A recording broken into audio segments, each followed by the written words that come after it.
Welcome to EnVision Center News.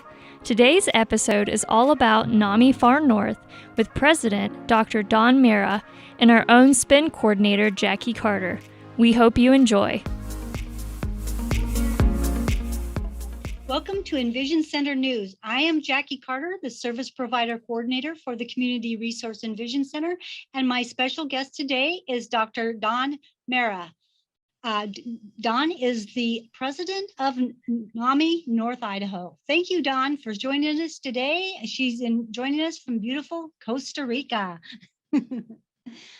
So, Don, thank you, Jackie. I feel like a movie star, but I'm not. Well, you look like a movie star sitting there in that beautiful sunshine. So, Don, can you tell us about yourself and what brought you to North Idaho? Yeah, I can.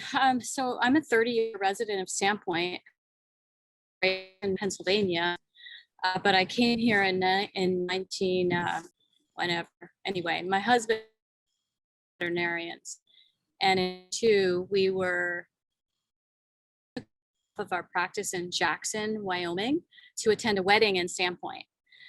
And besides joining up with long lost friends, we found a lovely community that appeared ready for another veterinary service, and that's how I got here. Wow. It was meant to be, right? Yes. So, Don, can you share with us what led you to become a part of NAMI? Sure, I'd be happy to. So we have two children who both grew up in Sandpoint, and out of the blue, our son had a psychotic break at the age of 19. And over the course of 6 years, he had 4 to 5 hospitalizations and a state commitment. This was tough. You know, his diagnosis was kind of like it took a long time to get, but he has been diagnosed with bipolar 1 and schizoaffective disorder, where thought interruptions, hallucinations, delusions occur during the manic part of his disease. Although we were medically trained, we didn't really know how to navigate the mental health system or the legal system, or we didn't know how to advocate for ourselves and him until we met NAMI members. And they helped us in the best ways. They supported us and they educated us. And before we knew it, we were breathing again. Wow. So as a parent, that must have been really hard news to accept at first.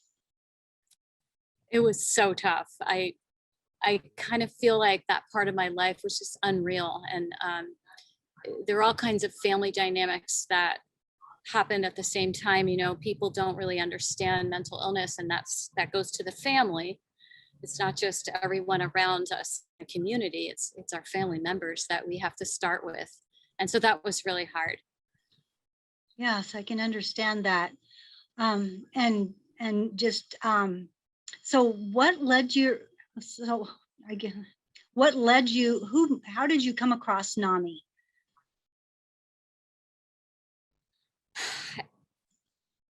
You know, a friend of a friend, and someone said, oh, there's this group that meets and there's a support group. And I got some names, and then I went to my first support group, and that's when it happened. So I probably should explain what NAMI is and like who they are and stuff. So would you like me to do that?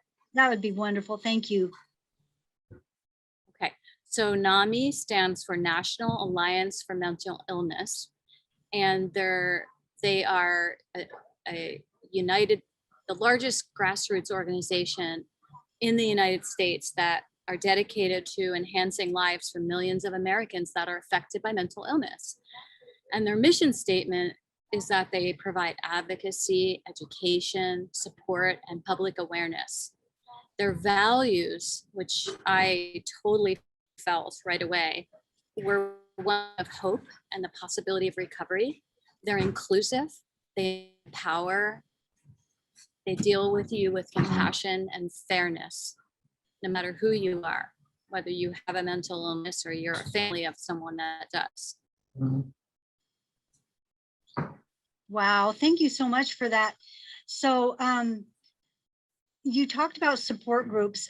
So do we currently have NAMI sports groups going here in Sandpoint? We do. I think I want to just say a little bit more about NAMI just for a second, and then I'll get into that. So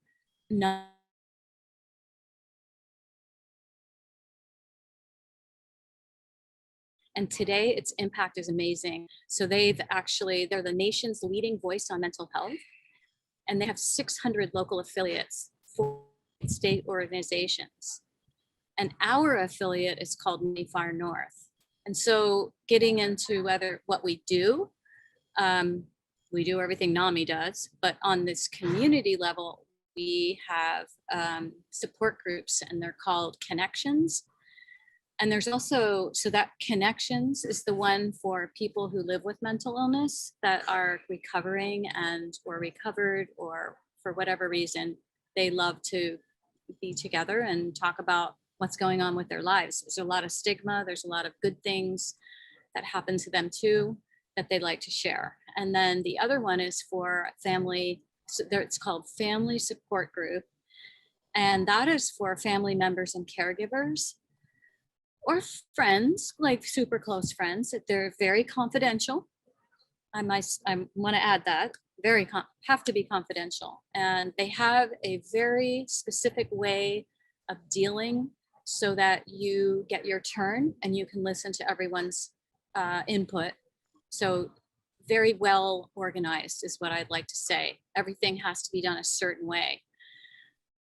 Very positive as well. And so we meet every third Wednesday at 5:30 at the VFW Hall, which is on Pine Street. And we also have speakers that come in and lead in the beginning, like anything relating to mental health, physical, mental, anything like that. So we'll have speakers that start, and then we do our support group after that. Speakers gives a 30-minute talk about something interesting. Do you have facilitators for these groups then that keep them in order? You would have to. Yes, I could. Yeah, they're trained. They're trained. It's so well run, because you know how when you get caught up in something, you can just go on and on and on, like I might be doing right now. There's a very good limits. And along with that, we have to read some things that apply to us for that moment. So NAMI's got it together. They really help you with your own state of whatever you're in. You could be grieving, you could be happy, you could be, there's all kinds of stuff that you can express in those groups. Wow, that would be amazing help, especially I can see, especially at the beginning for parents or friends or caregivers, or even the brothers and sisters, to be able to go in and hear that they're not alone. There's other people out there going through the same things or have gone through the same things, and to share that information is so powerful. To know that there's other people in the community you can reach out to. Wow. Yeah, I think that one of the things that hit me the first time I went, which was the hook, is that there are always people that have something way worse happen to them. And I know that we all consider our particular obstacle the worst obstacle that someone could have. It's a perception thing. And also, you're experiencing your own problems. But then when you hear someone else's, you're just like, wow, I really, really feel compassion for that person. And I'm honoring that this is not going to be easy. And I'm going to use them as models for how I can help recover myself. So, because some people with mental illness don't always live, but then there are people that live, but they're not able to be functional. And then there are people that recover and do really well with their lives and are very, find that balance in their life with living with their disease. And really helping the family also live with it. Because I'm sure having one child, so you have more than one child, you have two. So I'm sure that affects your other child too, how they, how that affects their life because of maybe attention, or their concern for their sibling or their parents, or yeah, wow, that's a lot. Yeah, it's actually that all the things that you mentioned happened, but also his sister was younger, and she kind of lived in his shadow because he was amazing, and he still is. But what happened is she was left with like, oh, what is my position now? Like, I can't be the older sister. That's not my birth order. Yeah. As we all know, this is a hard thing when you're 13 to have your brother have this problem and you're going through your teenage years. So she has a lot of recovery to do on her own. She's doing okay. She gets really anxious sometimes and, angry at the situation, but I think we've gotten so much help that we're able to get her ready for what the future might bring if Dustin has another relapse or something like that she'll be able to pitch in for dead when we die. Yes, definitely. And will bring me to my topic of another thing that NAMI does. Do you want me to tell you? Yes, please keep going. Yes, thank you. So NAMI, they advocate. Yes, and then there needs to be a lot of that, because I think people don't understand a lot of time, or like you mentioned, the stigma around a mental illness, and there's a lot of needs out there on the legal end of it, different type of services that are needed, additional funding for different things that person might need or the family might need. So that happens within, does it happen at your level? How does advocacy happen at the local level? That's a really good question. And what happened with NAMI is I got turned on to a mental health family member who was a lawyer, and she gave me legal advice. And it helped me and my husband get guardianship over an adult that we didn't know anything about. That would help the doctors and my son if he were to become unable to express himself in the hospital, that we would be able to come in and have, as if you were the parent, rights. Very needed, yes, in those difficult situations. So as the president of NAMI, what is your role within the group? I am a director. I organize the meetings. We come up with agendas and strategic planning. I do a lot of education that isn't a presidential duty, but we have specific educational series that we do. One is a 12-week program. They're free, and they will help family to family, it's called. They'll help families understand their loved ones' diseases. So they educate about the brain, the diseases. They have empathy exercises. They have a lot of advocacy in them. It's so good. It was one of the things that helped me so much. So I became a teacher. So I do that. And then there's another one that's a 90-minute kind of condensed version of that. And we've done a couple of those. We do about 3 a year of whichever one.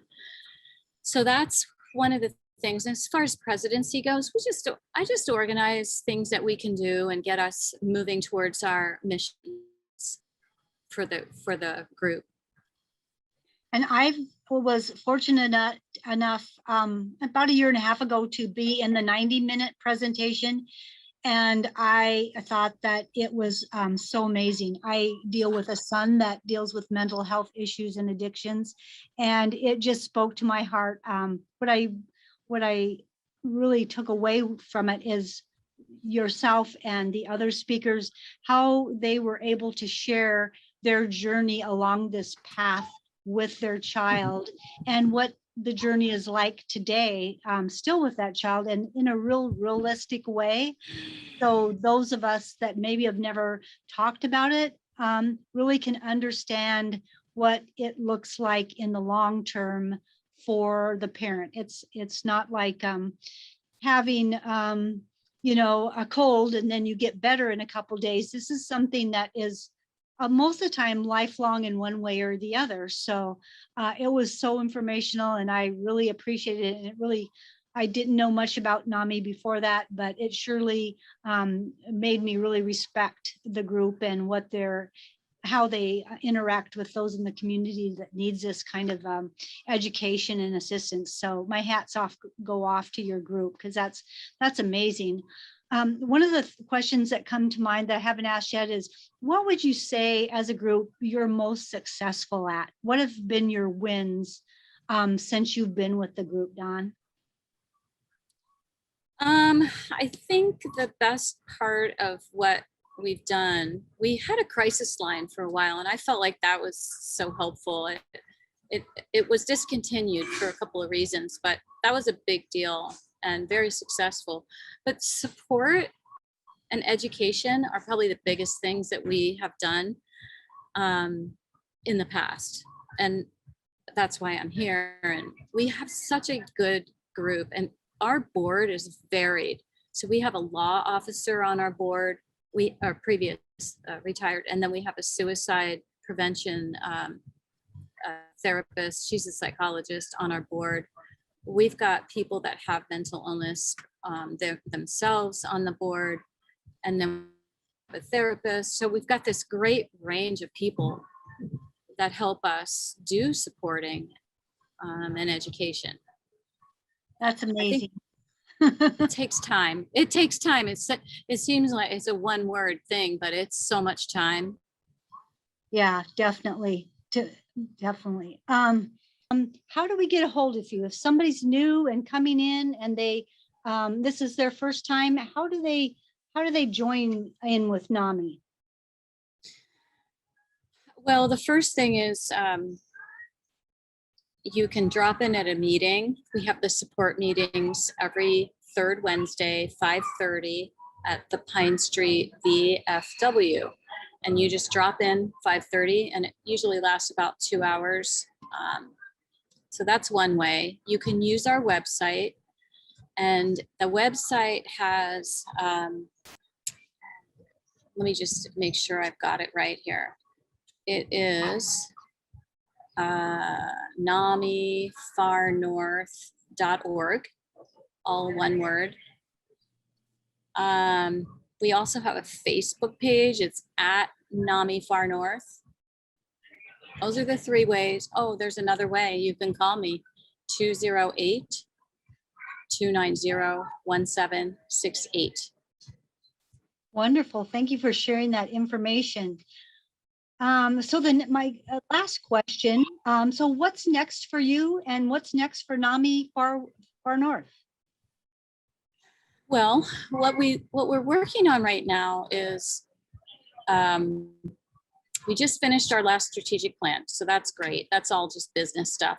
But we are trying to do a series of movies to bring the community together and kind of let people know who we are. Because I think a lot of people don't know who we are, and it's kind of like a marketing thing. We want to brand ourselves and make sure that folks know we're out there to help them. Because I know there's 1 in 5 people have mental illness, and 20% of those have severe mental illness. There's people out there. They just don't know that we're around.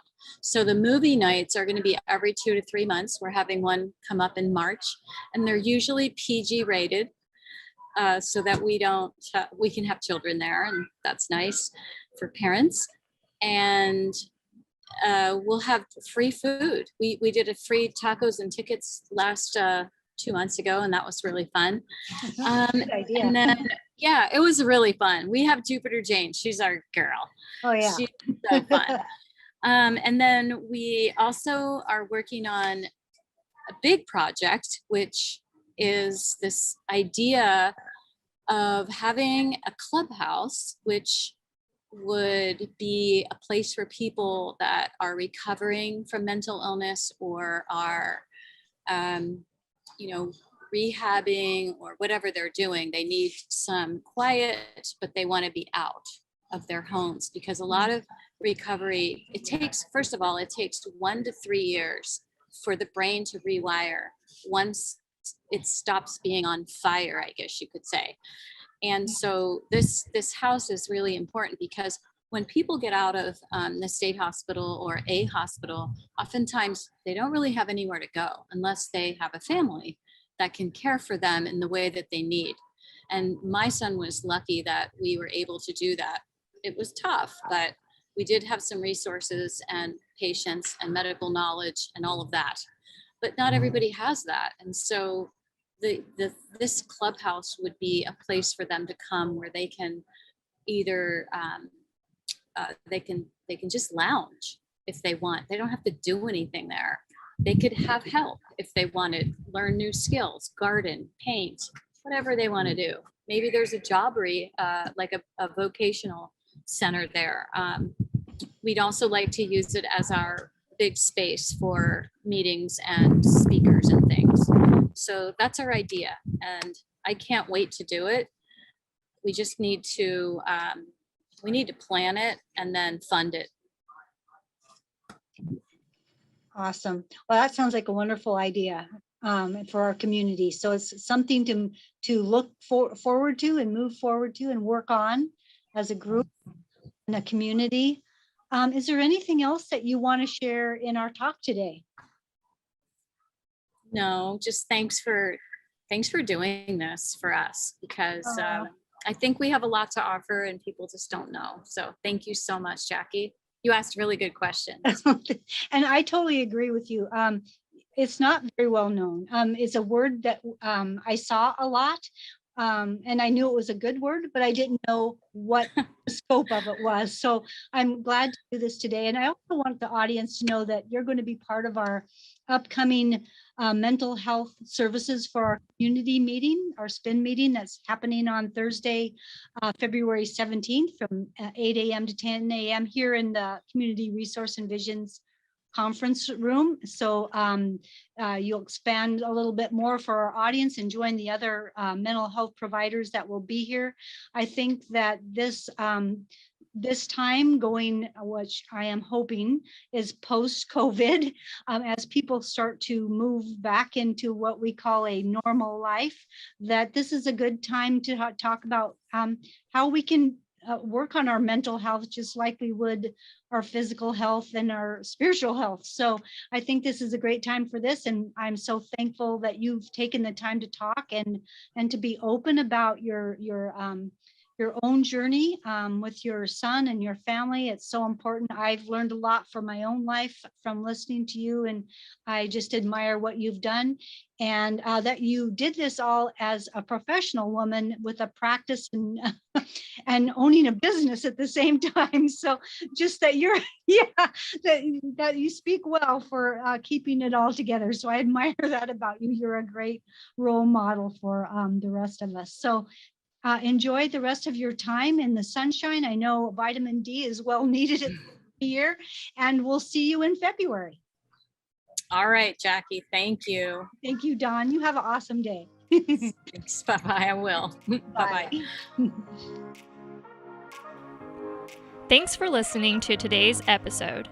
For more information, you can go to crecidaho.com. Please like, share, and subscribe. We will see you again soon.